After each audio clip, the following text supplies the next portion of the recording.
I think this is a really good idea. Can you do a video about applying for Medicare when you're under 65 years old, but you have a cancer diagnosis? Great thing to talk about. Awful situation, but a great thing to talk about. So when this happens, let's say this person, there's a couple different ways to look at it. Maybe the person's 55 and they're applying for Medicare. That means they have 10 years to go until they hit full Medicare eligibility in terms of the rest of the world, right? Maybe they're eligible for Medicare due to the cancer diagnosis, and then they get Social Security disability after 24 months. Again, let's just say they're 55 when diagnosed. They apply for Social Security disability, they get approved. They still have to wait 24 months until they have Medicare coverage. So now they might be 57, 58 years old. When they are in that predicament, they're not 65, right? So agents like us cannot give these people potentially Medicare supplements, which you hear on here, oh, they're fabulous, they're great, you can go to any doctor you want, they handle cancer beautifully, and that's true.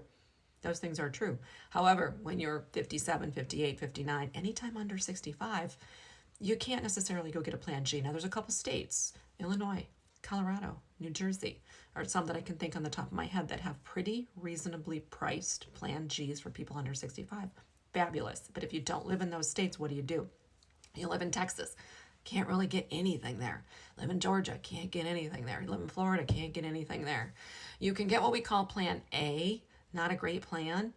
Maybe it can work, things like, but it's not great, and they're super pricey. Michigan, you can get a Plan G, but it's going to cost $650, whereas in New Jersey it could be $250, $300, which to me is reasonable for what you're getting for the coverage. Okay, so Michigan, you can get it, but maybe we'll do 3 or 4 a year when it's really, really, really warranted with high medical spend. So what do? So you then turn to Medicare Advantage. So when you go to Medicare Advantage, the things you want to probably be looking at are your max out of pocket. If you're going through chemo radiation, you're hitting that max out of pocket. Okay, so maybe you can get an HMO with a $4,000 max out of pocket. Maybe you're in California, you can get $800 max out of pocket. You got to make sure your doctors participate with that particular plan. So don't just look for the lowest max out of pocket, because it doesn't mean your doctor potentially works with that plan. So you got to do a balancing act of those things. And then you have to look at medications. So the third kind of like trifecta of that is max out of pocket, doctors take it, medications are covered. So you got to make sure kind of all those things can be the best they can be. So it just comes down to looking at all of those things and fixing the best plan you can, picking the best plan you can.